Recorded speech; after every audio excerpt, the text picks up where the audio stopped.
Welcome to some very famous people you've never really heard of.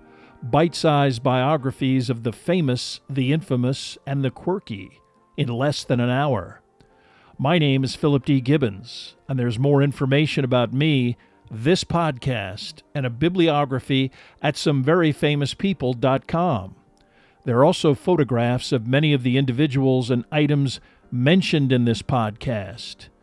At the conclusion of Part 2 of this presentation, there will be additional suggestions concerning further information about today's subject, Isabella Stewart Gardner and the world's largest unsolved art robbery.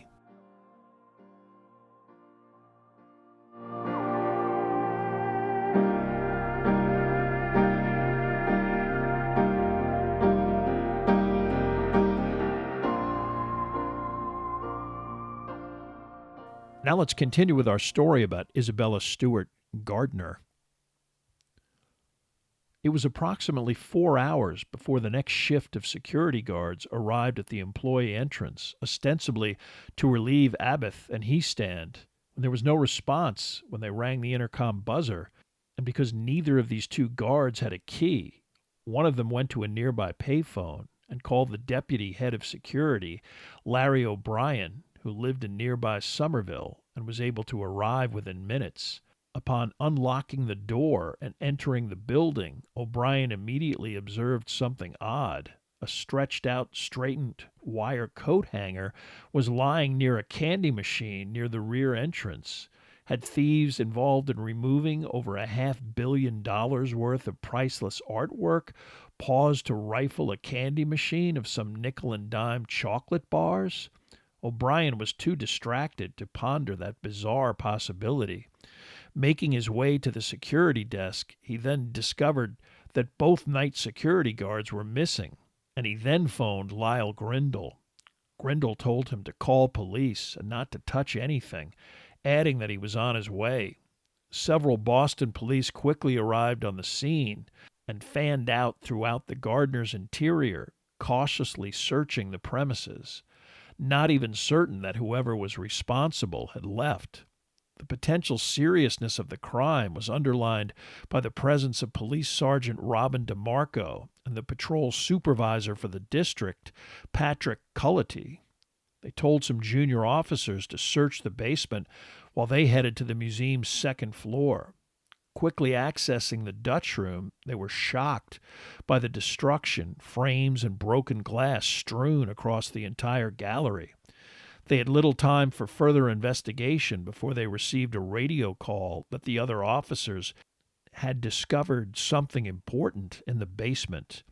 Upon arriving and observing Abbott and Heist still handcuffed and duct-taped, Cullity was able to get both men to remain restrained until they were photographed by a police department photographer. The two men were then freed from their restraints and relocated to another part of the building where they were subjected to extensive questioning, first by the Boston police and then by the FBI, who not only engulfed the entire building with numerous agents, but also immediately asserted authority over the entire investigation, claiming that the stolen artwork would undoubtedly cross state or even international borders.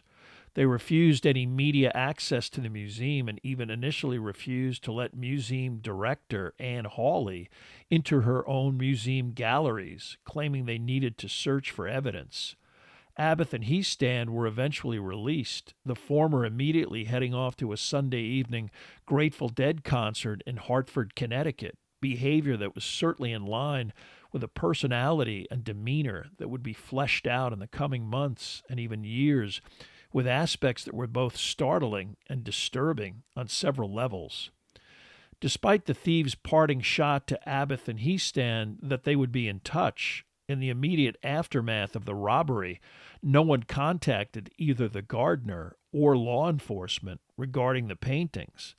On May 14th, almost 2 months after the robbery, the Boston Globe printed an article providing an update that read like a press release. The FBI's investigation into the $200 million art heist at the Isabella Stewart Gardner Museum has targeted about a dozen suspects scattered across the world, sources said yesterday.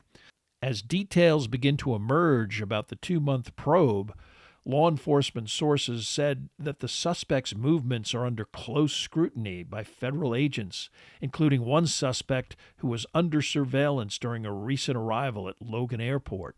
Investigators are looking at some suspects because methods they've employed in previous robberies closely resemble those used in the March 18th theft at the Gardner, sources said. Others have been identified through informants. Sources said the FBI's investigation is steadily progressing, but cautioned that agents still lack the evidence to link suspects directly to the crime.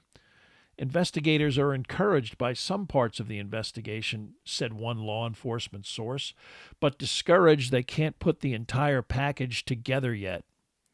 The article then provided details from the robbery and then added, FBI officials said last week that squads of agents in several American cities and foreign capitals have been combing through hundreds of leads. Encouraging the flood of tips is a $1 million reward offered by 2 art auction houses for the work's recovery. In the wake of the robbery, FBI agents scoured the Gardner Museum for clues, taking photographs and dusting for fingerprints. Frames left behind by the thieves were also sent to the FBI lab for fingerprint analysis. The FBI has refused to provide further details about the investigation. Special Agent Paul Kavanaugh yesterday would not comment on specifics, saying only that the investigation is proceeding and we're following every possible lead. A spokesman for the U.S. Attorney's Office, Susan Hicks Spurlock, could not be reached for comment yesterday. The FBI did interview employees that worked at the Gardner. According to those who participated, especially the security guards, the focus seemed to be on drug use while on duty and didn't seem to elicit much of any seeming value in tracking down either the paintings or the thieves. Despite seizing computer files and videotape, the FBI also refused to not only update the public on any specifics, they also refused to update anyone at the museum. They also continued to shut out any local law enforcement. Boston Mayor Ray Flynn later commented, Boston police were pretty much taken off the scene of the investigation by the feds, and we never could understand why. That was the policy. Our robbery squad knew every wise guy in the city and had some reliable informants. It took a month for the FBI to produce their own in-house technician to review the computer data that would spell out specifics on exactly where and how the intruders spent their 81 minutes in the museum. They never interviewed the Gardner's technical security team that had installed and maintained the system for years. They also never interviewed any of the partygoers that observed the 2 robbers in the front of the museum, even though at least one of these individuals, Justin Stratman, proactively contacted Boston PD and submitted to a lengthy documented interview. They never interviewed or even contacted Jody Lathwell, a museum employee who quit 1 week before the robbery and also moved from her home within walking distance of the Gardner to Watertown, Massachusetts. In fact, within 3 months, the FBI whittled down the number of agents actively working the case to one agent, Daniel Falzon, a 26-year-old junior member of the Bureau. Boston, the first assignment of his FBI career. Needless to say, Gardner's staff and the Board of Trustees were less than impressed by both the effort and lack of communication from the FBI, so much so that when Museum Director Ann Hawley received some promising information she decided to pursue on her own, the FBI threatened her with an obstruction of justice charge. Subsequently, Francis Hatch, the head of the Board of Trustees, recommended and then retained an outside investigative consulting firm staffed by former FBI agents. After the FBI found out about the appointment, Hatch received a letter from the U.S. Attorney for the District of Massachusetts also threatening him and the board that they faced prosecution if they withheld any relevant evidence. As months and then years passed with no suspects, no paintings returned, and nothing substantive from the FBI, it was clear that the Bureau's main focus was on managing public perception and limiting any information other than that the Gardner heist was an ongoing investigation. In fact, in 1994, Director Hawley received a letter from an individual who claimed to be interested in returning the paintings for a ransom and immunity for all involved. They also provided information that was known only to the FBI and a small number of Gardner officials. The ransom was for $2.6 million. The paintings were said to be held in climate-controlled conditions outside of the U.S. He also demanded that the FBI back off on any search for the identity of the letter writer. Although they later claimed that they did not attempt to find the letter writer, the Boston office of the FBI subsequently admitted that other offices might have immediately pursued the author of the ransom note. This was after Director Hawley received a second note indicating that the letter writer was both aware of and scared off by the Bureau's intensive effort to locate and arrest him. How he was aware of that remained unspoken, but he indicated that because of his fear of arrest, he was only willing to eventually send information that might be helpful in locating the paintings. But he never contacted Hawley again. The first but not the last instance of the director actually convinced that the paintings were about to be returned. The next shoe to drop in the Gardner investigation occurred in mid-1997. A Boston Herald front-page headline stated, "We've seen it," breathlessly but nebulously describing a trip to a warehouse in an undisclosed location by Herald reporter Tom Mashberg. Once there, an individual briefly allowed a glimpse of an unfurled painting that was either Rembrandt's Storm on the Sea of Galilee or an excellent replica. Mashberg also described tubes he was shown that his guide alleged were the other stolen paintings. Although the article seemed to indicate that the warehouse was in the Boston area, in time it would emerge that it was located in the Red Hook section of Brooklyn, New York, and the individual who orchestrated this viewing was a small-time Boston hoodlum named William Youngworth III. Youngworth was an associate of notorious longtime Boston criminal Miles Connor, a habitual offender with a penchant for art theft. Over time, Connor's legend as a combination of Robin Hood and a criminal mastermind has become prominent in Boston true crime lore, especially embellished by the man himself.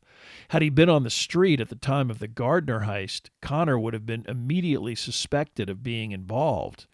But he was behind bars, already serving a federal sentence for, in what was essentially an FBI-coordinated setup, Connor attempting to fence stolen artwork and sell cocaine. Despite his reputation for intelligence and as an art connoisseur, Connor has spent much of his adult life in prison. In one incident in the 60s, he was shot 4 times by police, nearly dying in the process. After stealing several Wyeths from the home of a Woolworth heir in Maine, Connor was arrested in an FBI sting when he tried to fence the art to an agent of the Bureau. Connor also spent much of the early 80s beating a murder rap concerning 2 teenage girls who had the misfortune of witnessing 2 of Connor's friends shooting 2 people in a bar fight. Initially convicted, Connor was acquitted at a retrial following a successful appeal. His arrest record and association with various individuals who could only be described as crude underworld thugs is hardly the background of a sophisticated Bond villain.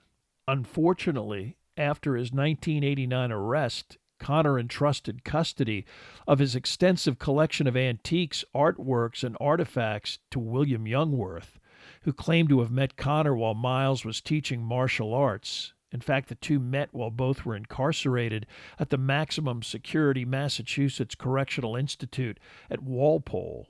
Youngworth in the joint for parole violations involving drug sales and weapons possession, the original parole for an armed robbery of a Watertown bank. Connor's choice of a custodian proved unfortunate. When Youngworth eventually emerged from jail in August of 1990, he attempted initially to run a legitimate antique business with his eventual wife, Judith.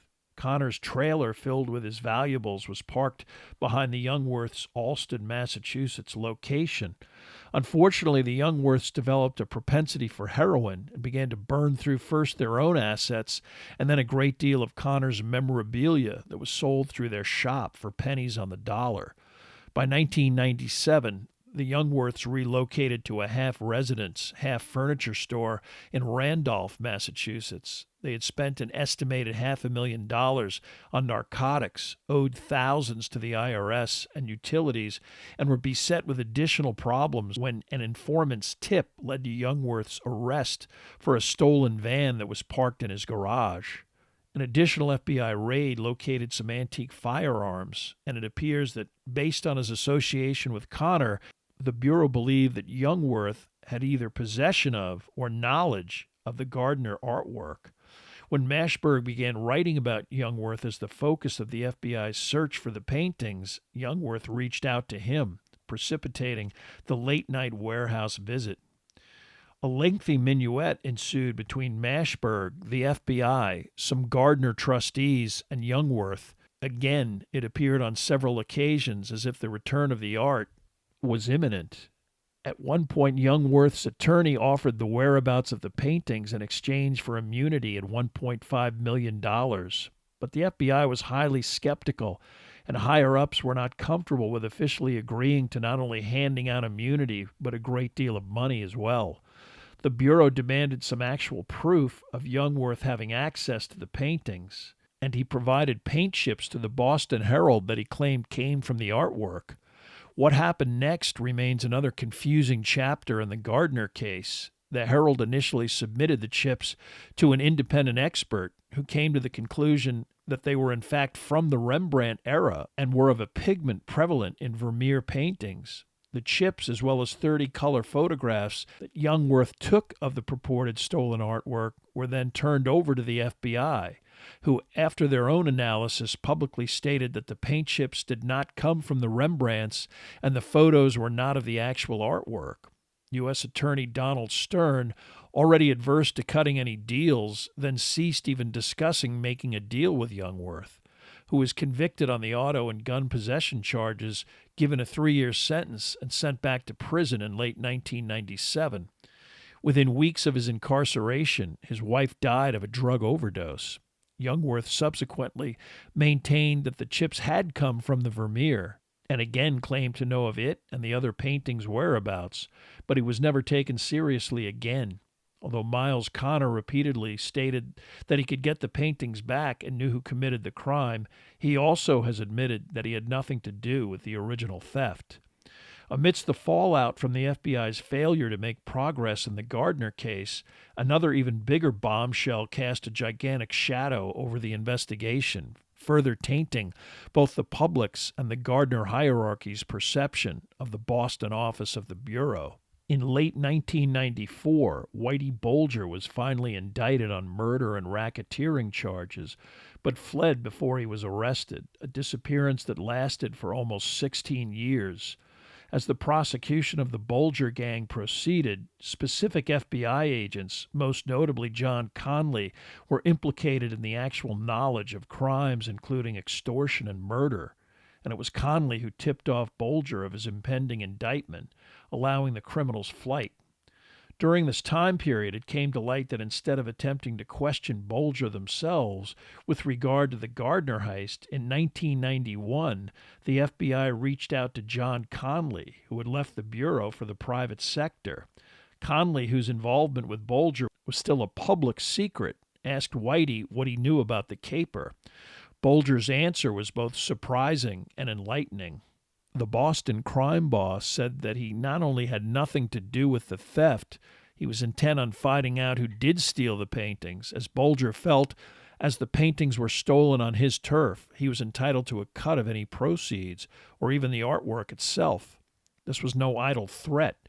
Bulger routinely summoned individuals, even civilians, to his South Boston barroom clubhouse and extorted them out of vast sums of money. He actually even personally murdered one of these individuals, Arthur Bucky Barrett, after Barrett pulled off a profitable 1980 bank robbery. Barrett coughed up tribute to Frank Salemi, the head of the Boston Cosa Nostra, and figured that would insulate him from Bolger. He figured wrong. His body was found 17 years after his murder, shot in the head by Bolger in a South Boston basement.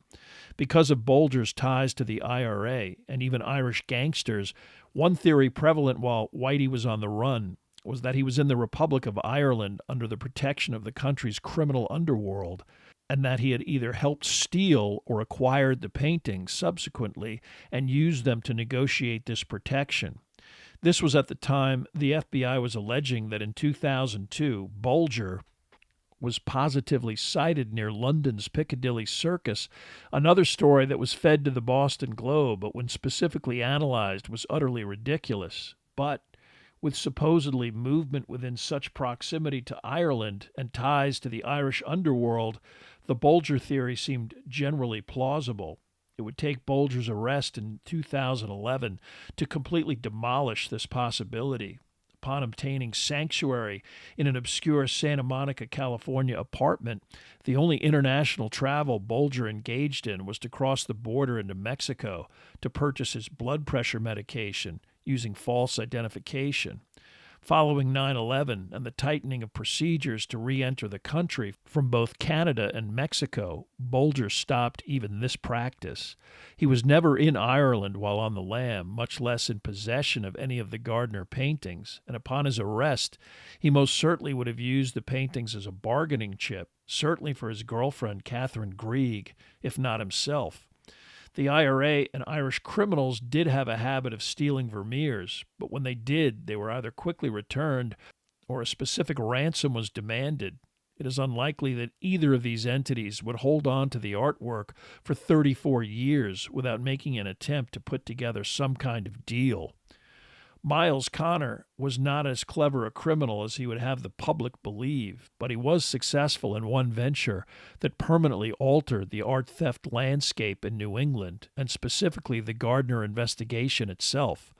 After Connor was arrested for the 1974 Maine Wyeth paintings theft, while out on bail, he and some accomplices walked into Boston's Museum of Fine Arts and yanked a Rembrandt off the wall and ran out with it. According to Connor, he was chased by a phalanx of security, but he and his accomplices sprayed machine gun bullets at their pursuers and escaped in a van. In reality, the weapons used were handguns. Only 2 cops chased Connor out of the museum, his escape facilitated by a waiting automobile. He was able to make a deal on his initial Wyeth case, knocking down his sentence for both capers to 28 months. A tactic that was noticed throughout Connor's circle of criminal associates. The concept that stolen art might be a kind of get-out-of-jail-free card took hold across the New England criminal landscape. It also was the official explanation for the belief that an associate of Connor, Robert Bobby Donati, might have been the actual criminal who entered the Gardner as one of the 2 robbers. Donati was affiliated with a Cosa Nostra crew headed by mobster Vinnie Ferrara, that was attempting to wrest control of the New England Patriarcha crime family following the death of longtime family crime boss Raymond Patriarcha Sr. In March of 1990, Ferrara and 7 other mafioso-affiliated criminals were indicted under RICO for murder, extortion, and various other racketeering offenses. Before the Gardner robbery even took place, Donati is said to have promised Ferrara that he would pull off something that would force the feds to make a deal on his case. Despite Ferrara's admonition that nothing was going to stop the DOJ from prosecuting him as harshly as possible, Donati subsequently visited him personally in jail and cryptically informed him that he in fact had robbed the Gardner. Miles Connor also has frequently discussed casing the Gardner with Donati and Donati's fascination with the golden eagle finial adorning the museum's Napoleonic banner, and Connor's desire to steal the Asian gear that was in fact stolen with great effort. Unfortunately, Donati as a suspect doesn't really hold up under even fundamental scrutiny. 18 months after the Gardner heist, he was found dead in the trunk of his car, brutally beaten, shot, and stabbed, one of several individuals murdered in the Patriarcha crime family power struggle. He had not done a thing to help Ferrara get out of jail. and was said to be quite apprehensive about his safety. Additionally, he was eventually alleged to have been a confidential informant who may have been a source of information in the indictments of Ferrara, rendering the Gardner heist theory that Donati carried out the robbery to help Ferrara as nonsensical. One would think that even if Donati had hidden the paintings, he would have told someone where they were, especially family members who might be able to turn the paintings in for a reward that even then was in the many millions of dollars. Even Connor's claim that Donati took part in the Woolworth estate robbery is suspect. Donati had just been sentenced on unrelated state and federal arson and armed robbery charges only days before this art theft, and was probably not even walking the streets. The likelihood of both the feds and state of Massachusetts allowing him, already a parolee with recent additional convictions, to bail out of jail is unlikely. Would Donati, who had at least gotten a break on his 2 sentences, getting to serve them concurrently, then out on bail, if that was even granted, immediately participate in another robbery that, if he was apprehended, meant a substantial increase in jail time? Since he was in jail, Connor can't take credit for the Gardner heist himself, but through Donati, at least he can take credit for the idea. Connor also has claimed that another associate, David Houghton, was involved, but conveniently he claims that Houghton drove a van the robbers used to transport the stolen items. Connor could not possibly implicate Houghton as one of the 2 thieves who entered the museum because Houghton weighed 350 pounds, nothing like the 2 security guards' description of the assailants and a condition that precipitated his death from a heart attack in 1992. Unfortunately, several of the eventual theories surrounding the Gardner heist involved thieves who subsequently died soon afterwards, rendering their ability to confirm or deny such participation impossible. That no member of the Connor orbit has ever been able to produce actual hard evidence of the whereabouts of the paintings also indicates that their claims are both braggadocio typical of such criminals and possibly, like Connor and Billy Youngworth, an effort to con their way into a reduced sentence or a part of the reward, with anywhere from $5 to $10 million on the table from the Gardner alone, that if any of these individuals really knew anything, the paintings would not have surfaced at some point. Rather than actual investigation, typically the FBI concentrated on attempting to arrest individuals thought to be involved in the Gardner heist, detaining them for other transgressions, and then threatening them with lengthy jail sentences unless they divulged information. This is what occurred in one of the more involved and much publicized FBI operations that began in the late 90s when a paroled FBI informant, Anthony Romano, was hired to work at TRC Auto Electric, an auto repair shop that specialized in the repair of automobile alternators. This business, located in the gritty Dorchester section of Boston, was also a front for the criminal operations of Carmelo Merlino, a mafia-connected racketeer engaged in various schemes, including theft and cocaine trafficking. Romano, who had already provided information that resulted in the return of stolen artwork, habitually wore a wire at work that recorded Merlino chattering away about various topics, including the Gardner.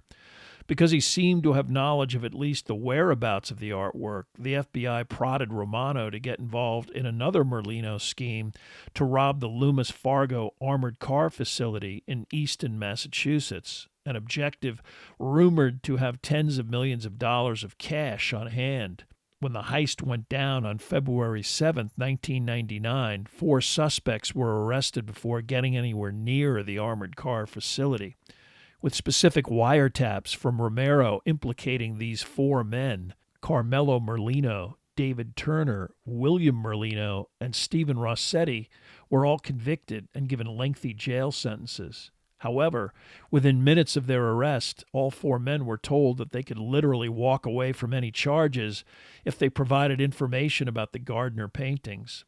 Despite many months of wiretap bantering and facing 25 years in jail, Carmelo Merlino could not offer any information about the paintings. He died in prison in 2005. David Turner was an infamous Boston criminal already on the radar of both Boston PD and the FBI even before the armored car conspiracy. A good-looking former three-star athlete in high school, Turner quickly began committing serious crimes within months of graduation, eventually linked to crimes including home invasion, the armed robbery of the Bull and Finch pub made famous by the TV show Cheers, and several suspected murders, one involving a gangland hit of an informant and another involving the 1985 beating death of a gay social worker killed only a year after Turner graduated from high school. Because of the high-profile nature of the heist, it was felt that Turner possibly planned the robbery using two other Merlino associates, George Reisfelder and Leonard DiMuzio. But again, both of these men were dead shortly after the Gardner heist, Reisfelder from a cocaine overdose and DiMuzio shot to death. Turner repeatedly denied any involvement in the Gardner theft and even publicly maintained that he also was told that he could walk if he produced information about the robbery. He was not able to do so and was given a sentence exceeding 30 years, enhanced because one of the armored car thieves possessed a hand grenade, technically a weapon of mass destruction. Authorities were comfortable with this type of sentence, believing that Turner had gotten away with crimes including murder, but it brought them no closer to the paintings. The FBI appeared to be unraveling another strand of the Merlino connection with a development that seemed to take the investigation in another direction. This highly publicized excursion began in 2010 when a completely different individual was implicated. This implication was provided in both FBI interviews and grand jury testimony provided by Elaine Guarente, the wife of mobster Robert Bobby Guarente, a convicted bank robber and known Merlino associate. After Guarente emerged from prison in 2002, after doing time for cocaine trafficking, he relocated to a home he owned in Maine. He did maintain his ties to several mob associates, including David Turner, who he had known since Turner first began committing crimes in his early 20s. His wife claimed that in the early 90s, Guarente had shown her a stolen painting, and in 2002, after being diagnosed with cancer, he took her to a lunch in Portland, Maine. This lunch was with another criminal associate, Robert Gentile, and his wife. Gentile was a Hartford, Connecticut area friend and occasional associate of both Guarente and Robert Luisi, Guarente's partner in the duo's late 1990s cocaine trafficking operation. In 2010, Gentile was running a used car lot and cooked meals for friends within this facility, an endeavor that provided his nickname, the Cook. By a quirk in Cosa Nostra-sanctioned territorial design, Guarente and Luisi had trafficked cocaine provided by a Philadelphia crime family. Following the luncheon, Elaine Guarente testified that her husband told her that he had given Gentile 3 paintings for safekeeping and that Gentile would take care of her if and when Guarente died. This began a lengthy FBI investigation of Gentile that haunted him for the rest of his life. Despite Gentile denying any connection to the Gardner paintings, the FBI seemed hell-bent in their attempts to implicate him with at least knowledge of the painting's whereabouts, if not actual possession. After his refusal to cooperate, they engineered a 2012 arrest via an informant concerning the illegal sale of a modest amount of OxyContin, which Gentile called a favor, and his own personal prescription. This precipitated a nationally publicized search of Gentile's property, including excavations under his garage. As the search played out, the media breathlessly proclaimed that a resolution of the Gardner case might be at hand. Nothing was found. Emphasizing Gentile's possible participation in the Gardner heist, prosecutors demanded a sentence of as much as 4.5 years for the sale of a prescription bottle's worth of narcotics. The judge sentenced him to 30 months. It became clear that Robert Gentile would become the public face of the FBI's attempt to claim actual knowledge concerning the Gardner heist. On March 18th, on the 23rd anniversary of the heist, the FBI formally announced that they knew who the thieves were. Boston agent Richard Delorier explained, quote, "In 2010, this investigation accelerated. FBI agents developed crucial pieces of evidence that confirmed the identity of those who entered the museum and others associated with the theft who belonged to a criminal organization. That evidence was immediately recognized as the key to opening other doors due to the decades of careful and diligent investigation that preceded it. In fact, as expected, it quickly led to confirming the identity of those involved in the robbery and brought us to the point where we are today." Unquote. He added, "We've determined that in the years since the theft, the art was transported to Connecticut and the Philadelphia area. For example, recently we determined that approximately a decade ago, some of the art was brought to Philadelphia where it was offered for sale. However, we do not know where the art is currently located. It's likely over the years that someone, a friend, neighbor, or a relative, has seen the art hanging on a wall, placed above a mantel, or stored in an attic. We want that person to call us." Despite these supposed revelations, the FBI still had no Gardner arrests, and more importantly, no paintings. The FBI also hinted privately to some of its media contacts that the crime was planned by David Turner. The most important paintings wound up in the possession of Bobby Guarente and ultimately in the hands of Robert Gentile. In 2015, the FBI began another attempt to crack Robert Gentile.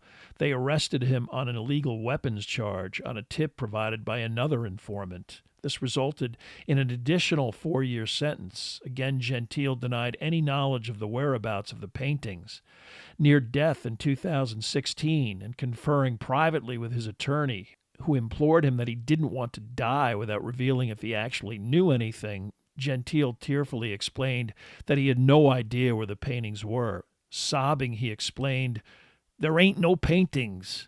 Gentile's attorney, Ryan McGuigan, maintained that after this incident, he was convinced that his client knew nothing about the Gardner paintings, and never did.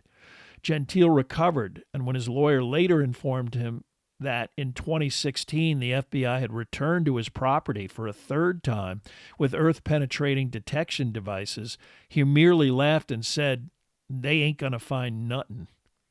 This third search also proved fruitless.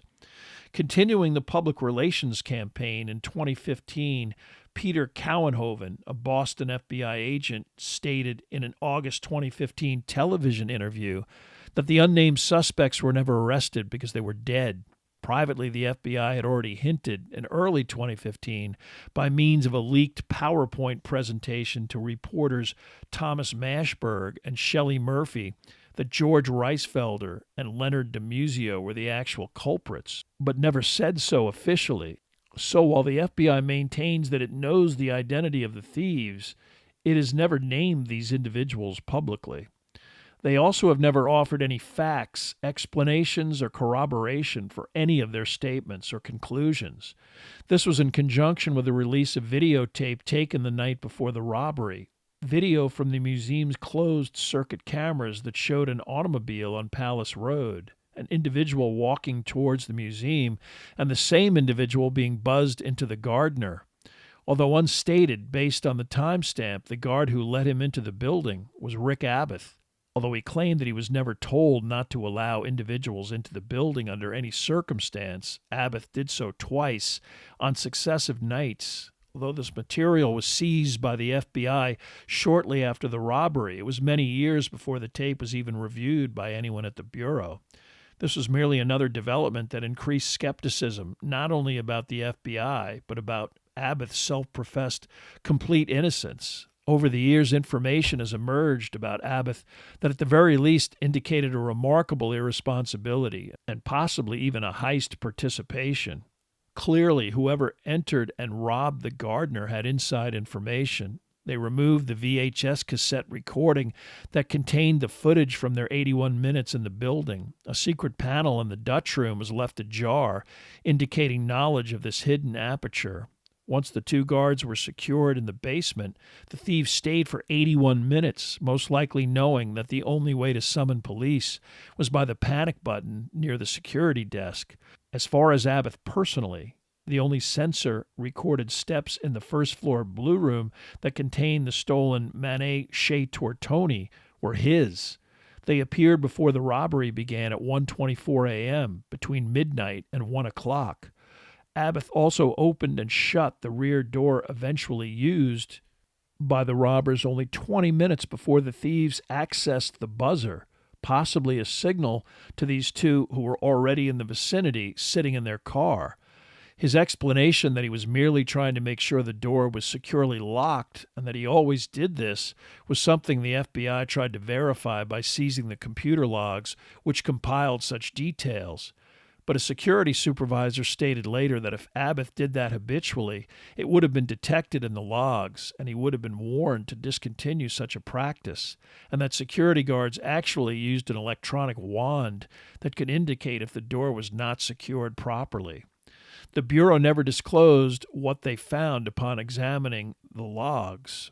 On the previous Christmas Eve before the heist, Abbott, unhappy that he would have to work until early Christmas morning, threw a party at his house in which he and several other friends consumed a concoction of boiled psilocybin mushrooms and then headed to the Gardner for his shift and to continue the party.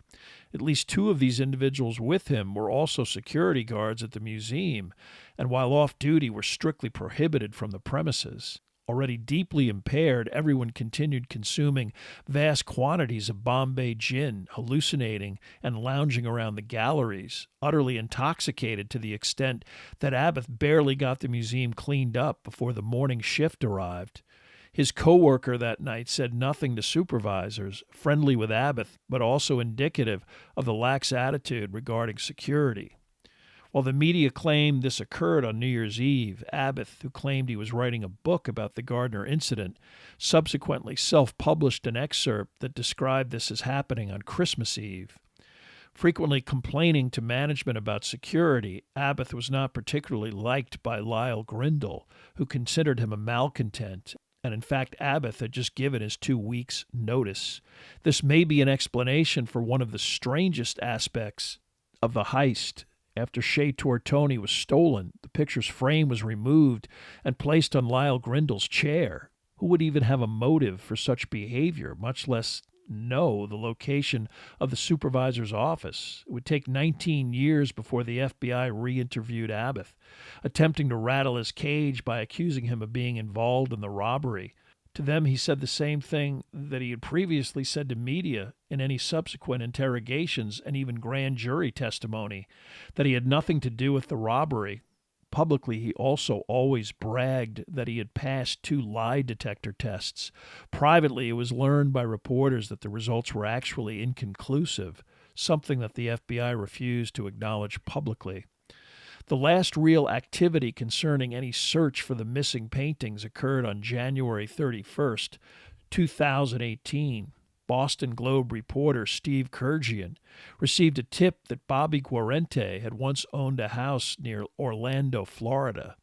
The tipster, a former criminal partner of Guarente who had gone straight, said that Bobby told him that he had buried several of the paintings under this house in Florida, but unfortunately the tipster couldn't provide an address.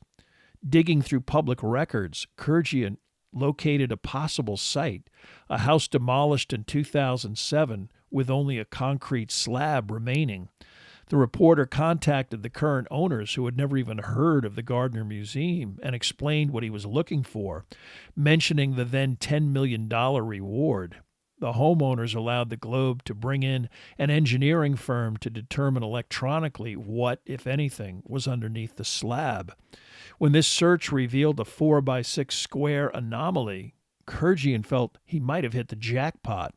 Unfortunately, the Globe and Kurgian, understanding that they were dealing with a potential crime scene, had no choice but to alert the FBI, who typically shut them out of any further participation in the investigation.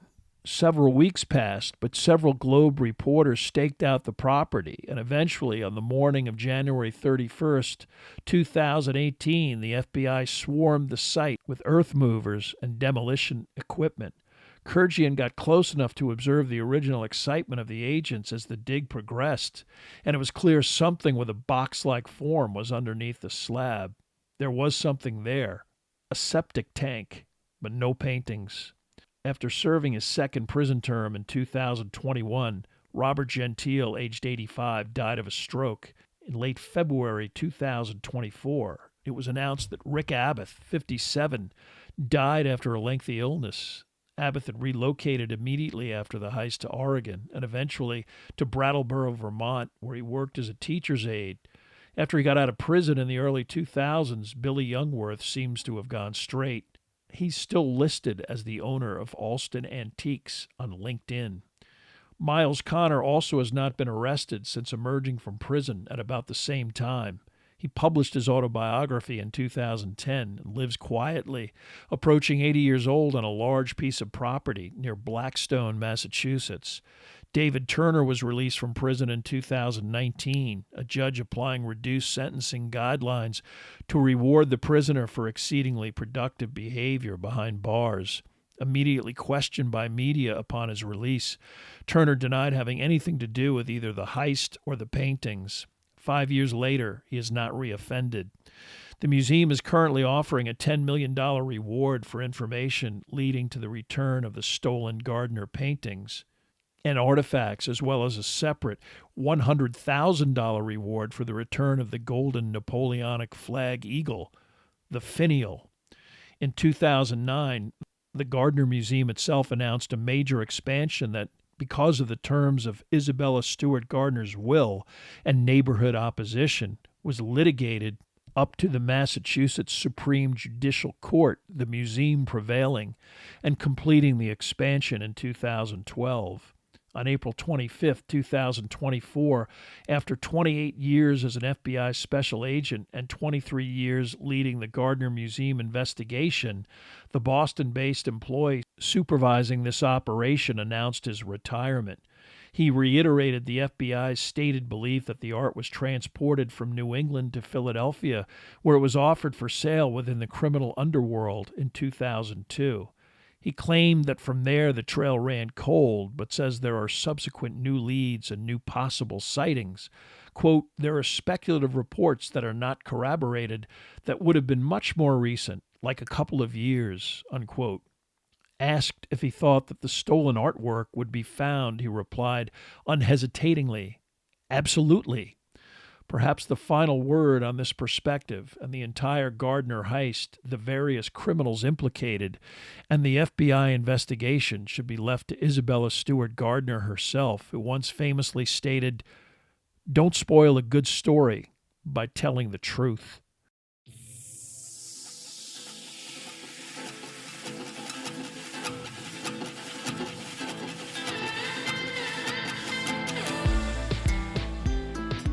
Thank you for listening to part 2 of this podcast about Isabella Stewart Gardner. Information for this podcast came from the books Master Thieves by Stephen Kurzian and The Gardner Heist by Ulrich Boser. There are also additional photographs, bibliographical, and musical information at someveryfamouspeople.com. If you have enjoyed this presentation, please like us at our Facebook page, Some Very Famous People, and follow us on Twitter at Philip D. Gibbons. Subscribe to my YouTube page at Noblesse Oblige, and please tell a friend about bite-sized biographies.